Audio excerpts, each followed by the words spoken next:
gitu. Jadi lakukan pemeriksaan sekali 6 bulan, dibawa anaknya gitu. Otomatis anak juga melihat kegiatan ini memang harus dilakukan. Jadi si orang tua kesehatan giginya terjaga dan anak pun bisa terjaga kesehatan giginya gitu.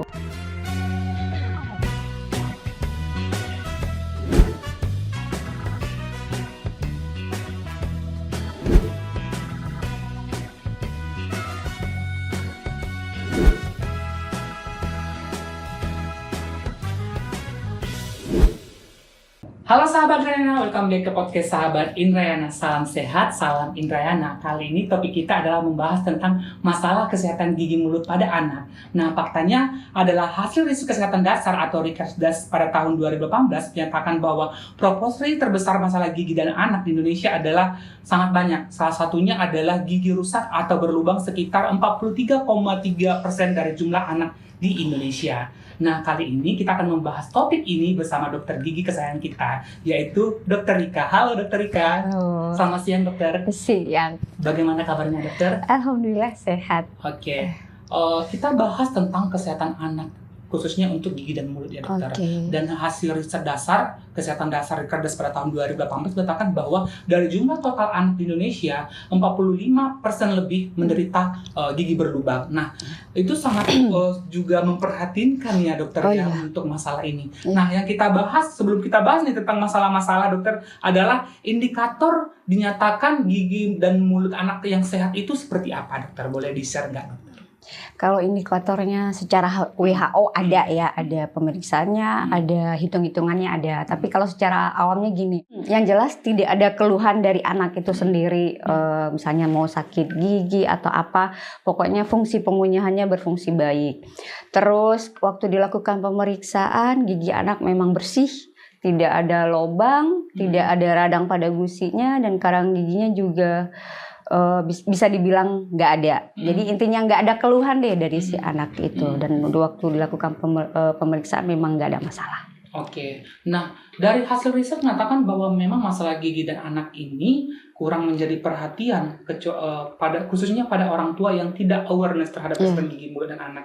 Nah, cara menjaga kesehatan gigi dan mulut anak ini gimana Dokter? Dari mungkin usia, mulai dari dia usia udah harus punya gigi sampai memang usia melewati tahap remaja. Mungkin Dokter bisa share bagaimana cara menjaga kesehatan gigi dan mulut khususnya pada anak. Ya, penyebab pertama kenapa banyak masalah pada gigi anak gitu ya, biasanya pertama ya pasti memang kurang ilmunya orang tua tentang pentingnya kesehatan gigi dan gimana caranya menjaga kebersihan gigi itu, karena kurang ilmunya mungkin gitu. Terus gini, jadi untuk biar mengajarkan anak-anak, biar anak-anak tahu nih cara menjaga kesehatan giginya. Jadi gini, orang tuanya dulu nih yang harus tahu dulu gimana cara menyikat gigi yang baik dan benar, harus paham dulu bahwa menjaga kebersihan gigi dan mulut itu penting.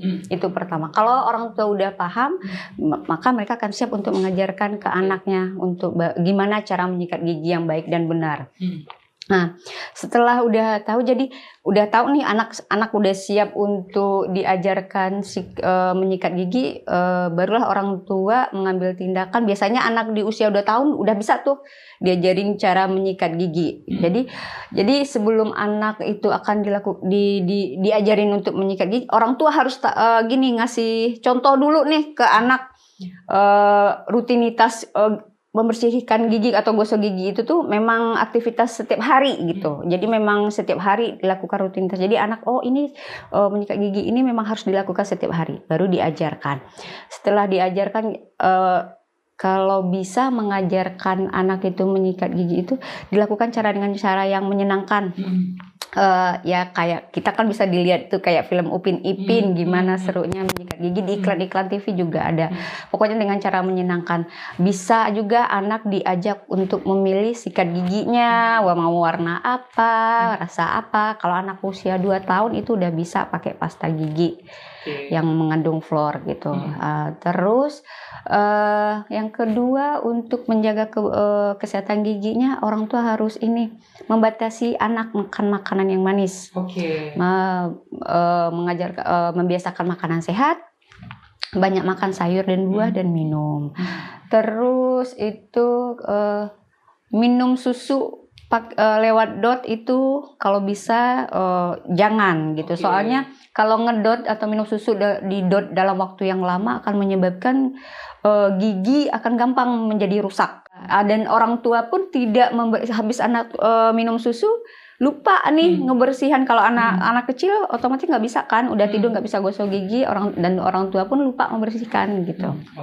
Nah terus apa lagi ya, sejak dini memang udah dikenalin sama orang tua ke dokter gigi untuk melakukan kontrol. Jadi kalau udah dari kecil udah dilakukan pemeriksaan, otomatis kalau ada masalah cepat teratasi. Kalau menurut pengalaman dokter sendiri nih selaku dokter gigi yang tentunya akan bertemu dengan beragam pasien mulai anak dewasa, khususnya anak nih dokter. Ada nggak dokter pernah temukan anak dengan misalkan gigi berlubang yang memang udah parah banget, banyak giginya, gusinya bengkak atau seperti apa? Boleh di-share nggak dokter? Sehingga memang ini menjadi pelajaran untuk Moms Indrayana di rumah.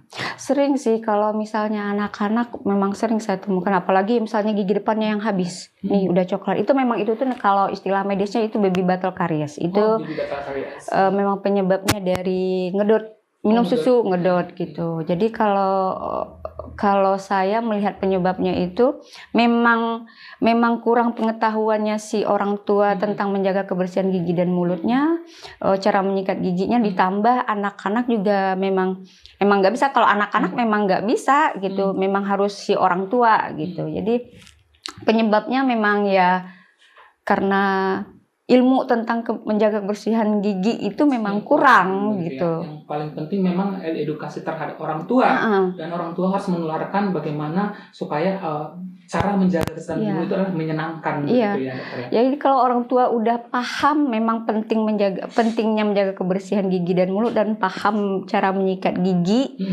yang baik dan benar ya, maka maka anak-anaknya ya pasti bisa masalah gigi akan bisa teratasi. Sebenarnya kalau menjaga kebersihan gigi dan mulut itu kalau memang udah dari sejak awal udah tahu, maka dengan menyikat gigi aja itu gigi udah bisa terjaga dengan baik gitu, sehat, akan terhindar dari masalah-masalah lubang gigi, karies gigi, atau radang gusi, atau bahkan bau mulut. Untuk masalah yang tadi dokter bilang yang gigi patah ataupun yang rusak di bagian depan itu biasanya dokter gigi padahal usianya masih anak-anak, itu biasanya dokter melakukan seperti apa dokter untuk treatmentnya? Ya kalau patahnya itu kalau masih misalnya patahnya masih sebatas sampai di email bisa langsung ditambal, sampai di tin masih bisa ditambal. Tapi kalau udah sampai ke saraf maka dilakukan perawatan. Cuma kadang buat anak-anak untuk melakukan perawatan saluran akar itu agak repot ya, apakah si anak akan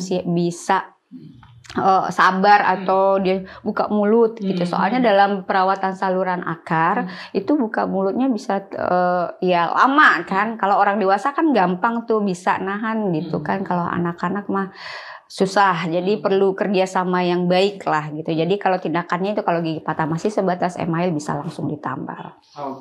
Itu masalah kalau misalkan gangguan ya dokter, mulai dari gigi berlubang, radang gusi, infeksi gusi, gigi patah, bahkan pada kena.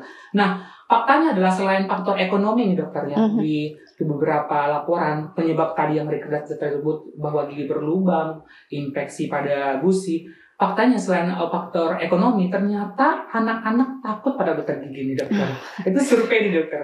Dan bagaimana nih dokter menanggapi tips mungkin untuk mengajak anak ke dokter gigi lebih gampang dari pengalaman dokter yang sering menangani anak-anak? Biasanya dilakukan seperti apa dokter? Gini ya, biasanya kalau anak-anak takut pada dokter gigi itu memang biasanya memang ada masalah pada gigi anak itu sendiri gitu. Ditambah gini, memang orang tua yang nakut-nakutin anak gitu. Misalnya kayak gini nih.